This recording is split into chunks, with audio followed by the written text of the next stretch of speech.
In this video tutorial, we will talk about the carbohydrates chemistry, classification and reactions.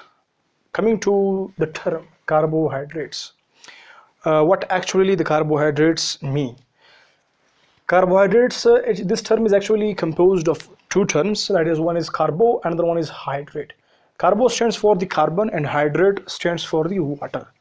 So you can say hydrated carbon are actually known as carbohydrates, are those carbon which have water attached to them. Chemically they are known as carbohydrates. So coming towards the chemistry, this chemistry is actually another definition of carbohydrates as well.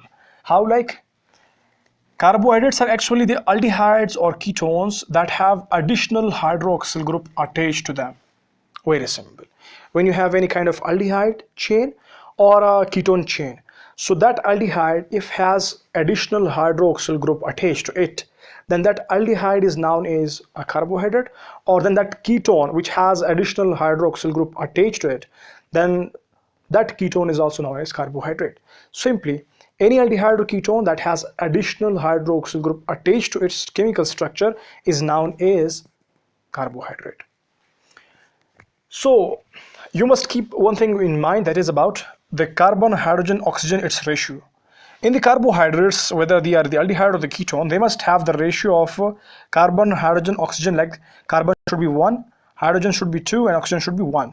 So you can match this ratio with the term carbohydrate, carbon and water. Here is your carbon and here is water. This ratio is actually the ratio of water. So when water and carbon are attached together with this specific 1:1 ratio, that is actually known as carbohydrate. Now moving towards the classification, we have monosaccharides, di, oligo and polysaccharides. What are the monosaccharides? Very simple. These are actually called as the simple sugars. Why? Because the name indicates mono means one. So due to which it is also known as simple sugars, and saccharide means sweets. So by the name you can identify that these are the saccharides which contain very small or 1 units. So simple sugars are actually known as monosaccharides, which include examples are the glucose, galactose and fructose, etc. So these are the examples of a simple sugar. Now moving towards the disaccharide, oligo or polysaccharide, we must know a little bit about the structure of the simple sugars in sense of alpha and beta. So if you know the structure identification of alpha or beta of these simple sugars, then it will be very easy for you to understand the di, oligo and polysaccharides. So I will give example of just one glucose, then that is alpha and beta, and this mechanism of alpha and beta is just the same for other simple sugars also. Coming to the point, alpha glucose. You know, glucose has a structure, hexose sugar, 1, 2, 3, 4, 5, 6. Now here are 6 carbon having a ring-shaped combination. Now every carbon has a kind of bonding with a hydrogen and a hydroxyl group. But the hydroxyl group that we are interested in, alpha and beta, are the attached to carbon number 1 and number 6. So the hydroxyl group on the carbon number 1, if it is facing downward to the carbon number 6 hydroxyl group. So now this hydroxyl group is here, and the hydroxyl group attached with the carbon number 1 is facing downward or opposite. Or you can say that if the hydroxyl group of the carbon number 1 is opposite to the hydroxyl group of the carbon number 6, then this structure is actually presenting the alpha glucose. And remember the same structure in your brain. Now move towards this ring. This ring is also of glucose, but this is the beta glucose. I told you that you must concentrate the carbon number 1 and number 6. Rest of the carbons, they also have hydroxyl attached to them, but we are interested in the hydroxyl of the carbon number 1 and number 6. Now this particular hydroxyl combination is of the beta glucose, in which the hydroxyl of carbon number 1 is facing to hydroxyl of the carbon number 6. So now this is the structure of the beta glucose, alpha glucose and beta glucose. In case of alpha glucose, the carbon number 1 has a hydroxyl group opposite to the hydroxyl group of the carbon number 6. In case of the beta glucose, carbon number 1 has hydroxyl group just same side of the carbon number 6. Now in case of the beta glucose, the hydroxyl groups of the carbon number 1 and number 6 are just on the same side. Moving towards the disaccharide. Disaccharide. Di means 2, saccharides means sugar.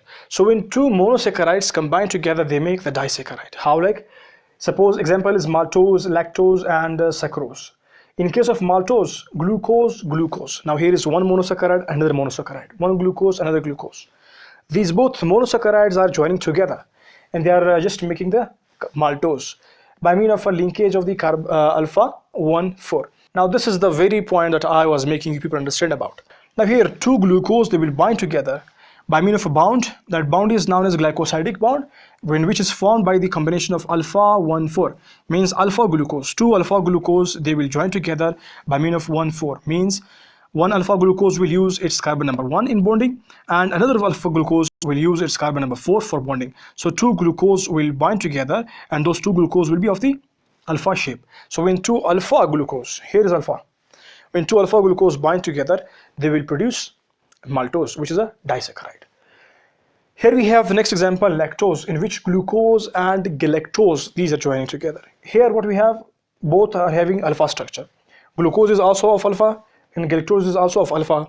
Now when both are joining, so they will join by means of 1,4, means glucose will use its carbon number 1 and galactose will use its carbon number 4 while binding, and the bond between these two glucose is known as Glycosidic Bond. And whenever the monomers are binding in the carbohydrates, they are binding with a bond known as Glycosidic Bond. And moving towards the next one, sucrose, table sugar that we are using.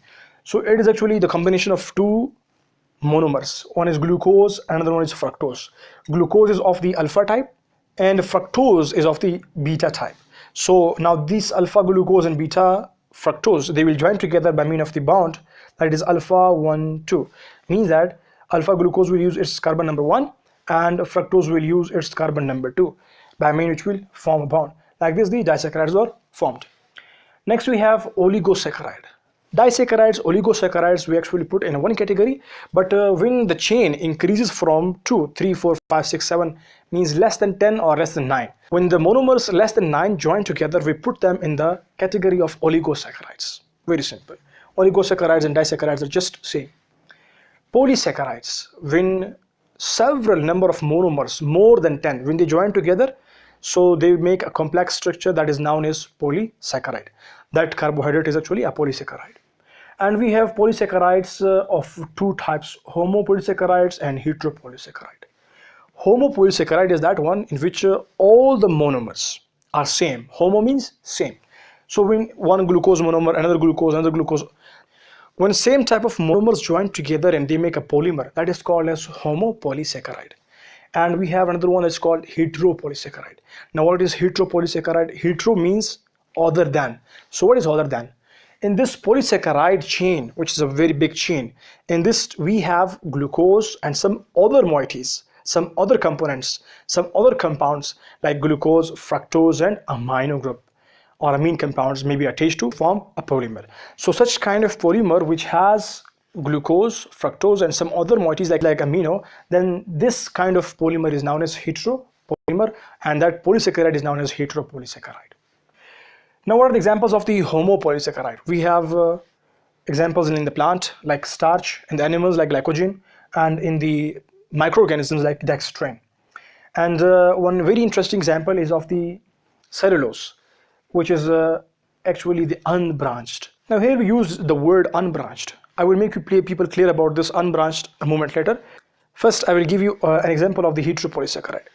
Heteropolysaccharide example is the heparin. Now heparin is actually the GAG, glycose aminoglycan. So now in this glucose is there, amino is there. So now when these glucose and amine they group combine together, they will make a polysaccharide known as heparin. Now this polysaccharide is actually the combination of two different things. One is glucose, another one is amino. So now these different things are actually making the heteropolysaccharides. So heteropolysaccharides have monomers of different types. That's the understanding about the heteropolysaccharide. Now coming towards our very interesting point, that is branched and unbranched polysaccharides. Now what are the branched polysaccharides and what are the unbranched polysaccharides? Here we gave the example of the unbranched polysaccharide, which is the cellulose. And here are the examples of the branched polysaccharides like starch, glycogen and dextrin. So what is the difference now between these two? The very difference is here in case of bonding. In case of cellulose, you will see just alpha 1,4 bonding. Means one monomer is bonded with another monomer like this. A polymer is formed with the bonding of the glycosidic bond of the 1,4, 1,4, 1,4, 1,4. So in case of the branched, you will see two types of bonding, alpha 1,4 and alpha 1,6. Now what is the understanding behind? Here is a polymer chain This one polymer chain is attached with another polymer chain by means of a bond. Now this is the very point that I am making you people understand about the branched and unbranched.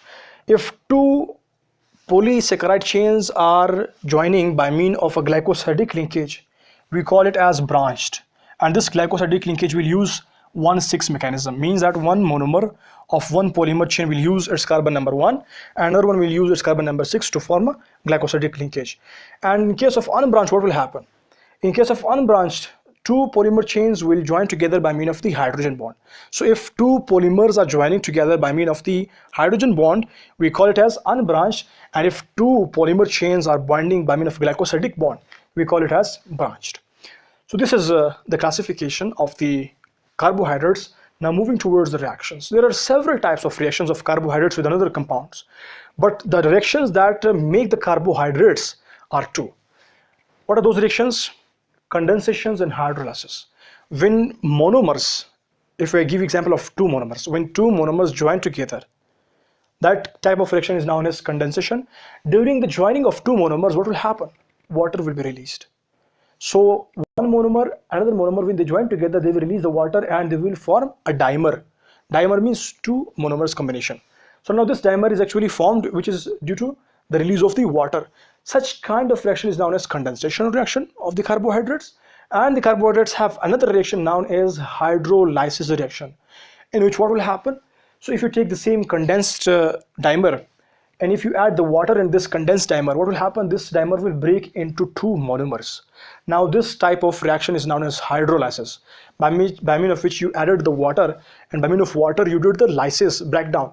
So by means of water, when you break any structure, is called hydrolysis. So here we are talking about the dimers, and the same breaking of the dimer is for the polymer also. So we have two types of reaction. One is called condensation reaction, another one is called as hydrolysis reaction. So when two monomers are joining, or when number of monomers are joining, they will release the water. That type of reaction of carbohydrates is called condensation reaction, and like this the complex structure will be formed. And when you take any complex structure and you break that complex structure into monomers or into dimers, then this type of the reaction is known as hydrolysis reaction, in which you are breaking the complex structure by means of adding the water. So these are the two basic reactions of the carbohydrates.